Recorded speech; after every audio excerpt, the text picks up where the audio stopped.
لڑنا فوجوں کا کام ہے جن کے پاس پراپر ٹریننگ ہوتی ہے. ہمارے یہاں ہر بندہ اٹھ کے خلافت کی تحریکیں چلانا شروع کر دیتا ہے کہ کب تک ان حکمرانوں کا ظلم سہو گے, جہاد کرو ان کے خلاف. میرا بھی ایک کلپ چل رہا ہے جس میں میں کہہ رہا ہوں کہ اگر پاکستان میں حالات خراب ہوئے نا, ہمیں دنیا میں کوئی پناہ نہیں دے گا. ہم نے تو بہت لوگوں کو پناہ دی ہے, ہمیں کوئی نہیں دے گا. اس لیے حکمرانوں کو برا بلا کہنا چھوڑ دو. اور آگے میں نے وضاحت کی ہے, برا بلا کہنے کا مطلب مسلح بغاوت, جائز تنقید کرو, یہ میں نے کہا ہے. لیکن میرا کلپ لوگ ادھورا چلا رہے ہیں. لو مفتی صاحب کہہ رہے ہیں حکمرانوں کو برا بلا بھی نہیں کہہ سکتے, جو مرضی کرتے رہیں. یہ میں نے نہیں کہا. جائز تنقید 100 دفعہ کرو, دھرنے بھی دو, کنٹینر لا کے رکھو, اپنے مطالبات پورے کرواؤ. اگر نہیں کروانے ہوتے میں عدالتی خلا کے خلاف اتنا کیوں چیختا. میرا مقصد ہے مسلح تحریک کی طرف مت جاؤ, بم دھماکے مار دھاڑ. یہ کام کیا تو ملک میں لاشیں بچھیں گی, رزلٹ کچھ بھی نہیں نکلے گا. غزہ سے زیادہ حالات خراب ہو جائیں گے ہمارے ملک کے, کیونکہ یہ جو بیٹھ کے باتیں کر رہے ہیں نا اسلامی خلافت کی, ان کے پاس باتوں کے سوا کچھ بھی نہیں ہے.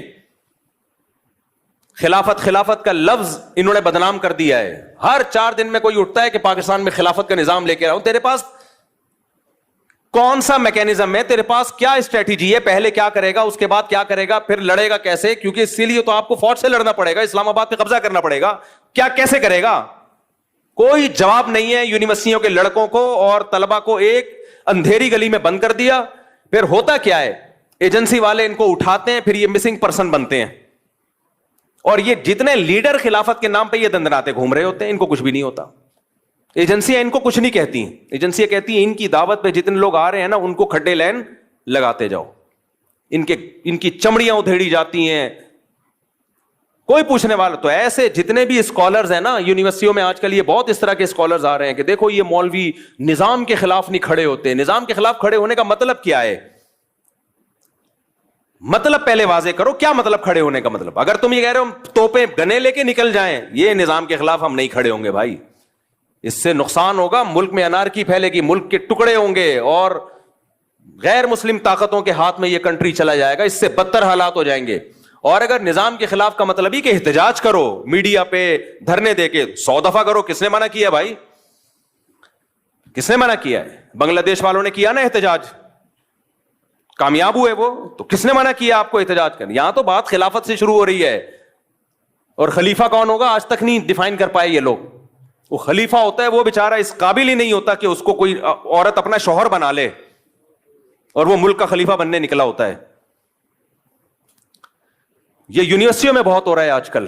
جائیں گے کچھ ٹھش پش انگلش ماری, اور پھر مولویوں کو برا بلا کہا کہ مولوی تو یہ کر رہے ہیں, مولوی تو تقریریں کر رہے ہیں, تو تصوف میں لگے ہوئے ہیں, تزکیہ میں لگے ہوئے ہیں, نظام کی تبدیلی. اور نظام کی تبدیلی کا مطلب پتہ ہے کیا ہوتا ہے ان کا؟ بغاوت. اب تو واضح لفظوں میں کہنا چھوڑ دیا, کیونکہ کچھ لوگوں کو ایجنسی نے اٹھا کے ان کے اگلے پچھلے گناہ معاف کیے, پھر چھوڑ دیا. تو وہ بغاوت کا لفظ یوز نہیں کر رہے. اندر اندر ان کے وہی جذبات ہیں, خلافت, نظام تبدیلی. ابے کیا مطلب نظام کی تبدیلی؟ ہمارے پاس ایک سوٹیبل پیکج ہے نظام کی تبدیلی کا. وہ پیکج کیا ہے بھائی؟ یونیورسٹیاں بناؤ, اسکول بناؤ, تعلیم کو فوکس کرو, تاکہ آپ کی چھت کے نیچے جب کوئی بندہ پڑھ کے فوج میں جائے گا, جب کوئی بیوروکریسی میں جائے گا, جب کوئی عدلیہ میں جائے گا, ماحول آپ اس کو دینی ماحول دو گے تو وہاں جا کے فیصلے بھی کیسے کرے گا؟ اچھے.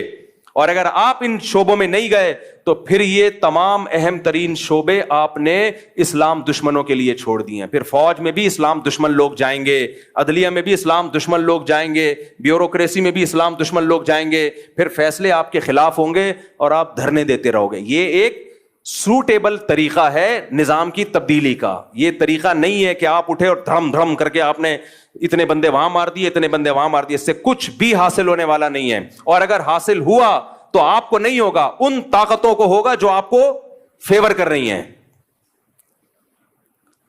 سمجھ میں آ رہی ہے بات کہ نہیں آ رہی ہے؟ ان طاقتوں کو فائدہ ہوگا اس سے. اور ویسے بھی میں بار بار کہہ رہا ہوں, پاکستان میں حالات خراب ہوئے نا, مجھے اور آپ کو کوئی پڑوسی ملک ٹھکانہ نہیں دے گا. ہم نے ٹھکانہ دیا, وہ نہیں دیں گے ہمیں. لوگ کہتے ہیں ڈالر لے کے ٹھکانہ دیا تھا, تو آپ بھی تو ڈالر لے کے ہی ہمیں بھگا رہے ہو وہاں سے. اور ہم نے کتنے افغانی یہاں پہ جو ہمارے بھائی ہیں, کیا ڈالر لے کے ہم نے ان کو یہاں ٹھکانہ دیا ہے؟ کس نے ڈالر لیے بھائی؟ آج بھی گھوم رہے ہیں, اور ہمارے اور ہمیں خوشی ہے.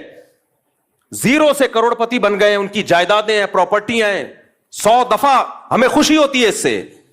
مسلمان ہیں. ضیاء الحق کی تقریر آپ سنے جا کے, جب یہ افغان جہاد شروع ہوا تھا, اس نے کہا تھا, اس کے الفاظ مجھے پورے الفاظ یاد نہیں, اس نے کہا تھا افغانوں کے لیے ہمارا ملک کھلا ہوا ہے, آئے یہاں پہ دھڑا دھڑ آئے. آپ نے اس سارے احسانات کو 2 منٹ میں دھجیاں اڑا دی کہ تم نے تو ڈالر کے لیے کیا تھا. تو ہمیں کوئی بھی نہیں رکھے گا. اور معلومات جب تک اوتھینٹک معلومات نہ ہو نا, تبصرہ مت کیا کرو. اوتھینٹک معلومات یہی ہیں کہ تمہیں کوئی بھی نہیں رکھے گا. صحیح ہے, اس ذہن میں رکھ. نہ پڑوسی رکھیں گے, چاہے وہ اسلامی حکومت ہے, ہم سے اچھے ہوں گے, 100 دفعہ اچھے ہوں گے, ان کی بڑی قربانیاں ہیں, 100 دفعہ قربانیاں ہیں, ان کے شہیدوں کے خون سے خوشبوئیں آئی ہیں, 100 دفعہ آئی ہیں, لیکن مجھے اور آپ کو نہیں رکھے گا کوئی بھی. یہ ذہن میں رکھنا. اور صرف یہ نہیں کہ رکھیں گے نہیں, لتر مار کے باہر نکالیں گے, لتر مار کے بولیں گے دفع ہو یہاں سے. عزت سے بھی نہیں نکالیں گے, لتر مار مار کے نکالیں گے. ویسے ہی ملاقات کے سلسلے میں چلے گئے تو ٹھیک ہے, رہنے کے لیے گئے لتر مار کے نکالیں گے, لتر مار کے. یقین نہیں آتا, جاؤ, چلے جاؤ. سمجھتے ہو؟ باقی ان کی قربانیوں کا کوئی انکار نہیں ہے, جو اسلام نافذ کیا اس کا کوئی انکار نہیں ہے, 100 دفعہ. اور سب ہمارے بھائی ہیں بھائی, کسی سے نفرت پھیلانا مقصد نہیں ہے. جتنے پڑوسی ملک ہیں ہم ان سے ہم تو انڈیا سے دوستی کے قائل ہیں, جو خالصتاً کافر ملک ہے. بس صرف اتنی نالج دینا مقصد ہے کہ تمہیں کوئی رکھے گا نہیں. سمجھ رہے ہو؟ اور صرف نکالیں گے نہیں, لتر مار کے نکالیں گے. اس پہ لوگ اعتراض کر رہے ہیں میرے بیانات پہ. میں تو جو گراؤنڈ ریئلٹی وہ بیان کر رہا ہوں, باقی تو ہم تو دوستی کے قائل ہیں بھائی.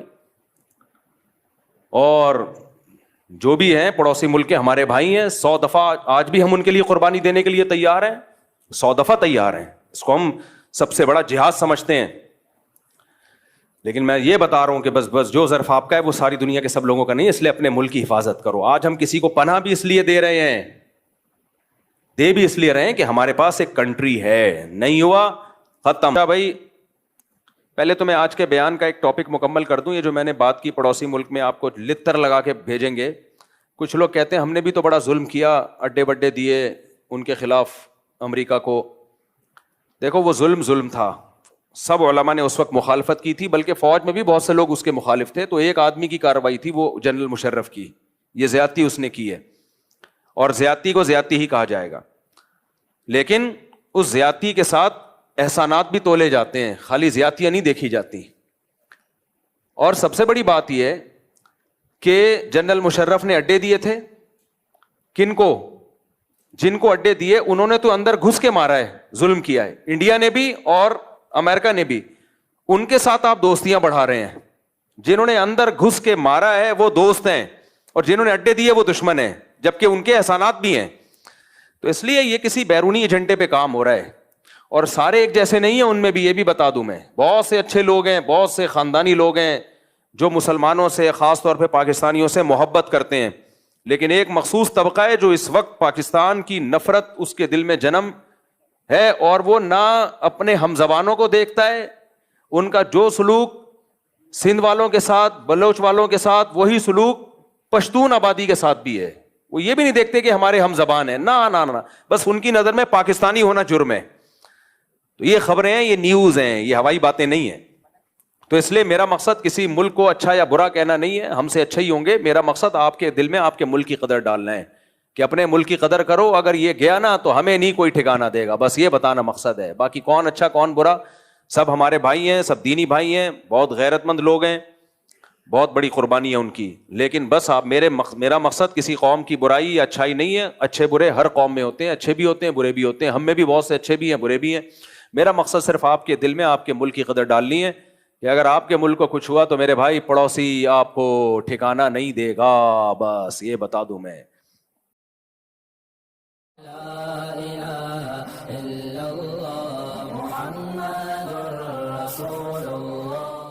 یہاں میں ایک بات بتا دوں, میں کرکٹ میچ دیکھتا نہیں ہوں, اطلاعات مل جاتی ہیں. 2 منٹ کی بات کر کے اپنے ٹاپک پہ چلوں گا, کیونکہ یہ بھی ٹینشن بہت ہو رہی ہے لوگوں کو, پاکستان ہار گیا, پاکستان ہار گیا, پاکستان ہار گیا. تو کیا ہو گیا ہار گیا بھائی؟ گیند بلے کا میدان ہے, ہار جائے, کچھ اس سے کچھ بھی نہیں ہوتا. پاگلوں کی طرح وہ کھلاڑی بھی پڑے ہوئے ہیں میدان میں, وہ بھی کلابازیاں کھا رہے ہیں جیسے پتہ نہیں کیا ہو گیا. تو ہمیں تو نہ جیتنے کی کوئی خاص خوشی ہوتی ہے, نہ ہارنے پر کوئی خاص بولو غم ہوتا ہے. کھیل ہے یار, کھیل کو کھیل سمجھو. تو پاگل, وہ پاگل ہے, تم تھوڑی پاگل ہو. ہمارے پاس ٹینشن کی اور کم چیزیں ہیں جو ہم ان چیزوں پہ یار. قومیں کھیل ہے نا, کھیل, اس میں ہار بھی ہوتا ہے, تھوڑا سا خوشی ہو جائے, جیت گیا بھائی, جیت گیا تو تھوڑا ہاں ہاں وہ بس ختم. اس سے زیادہ کھیلوں پہ خوشی منانا یہ آپ کے پاگل ہونے کی علامت ہے. کھیل ہے, کھیل ہے. لوگ کہتے ہیں قوموں کی تقدیریں بدل رہی ہیں تقدیریں, لیکن بے وقوفوں کی تقدیریں بدل رہی ہیں اس سے.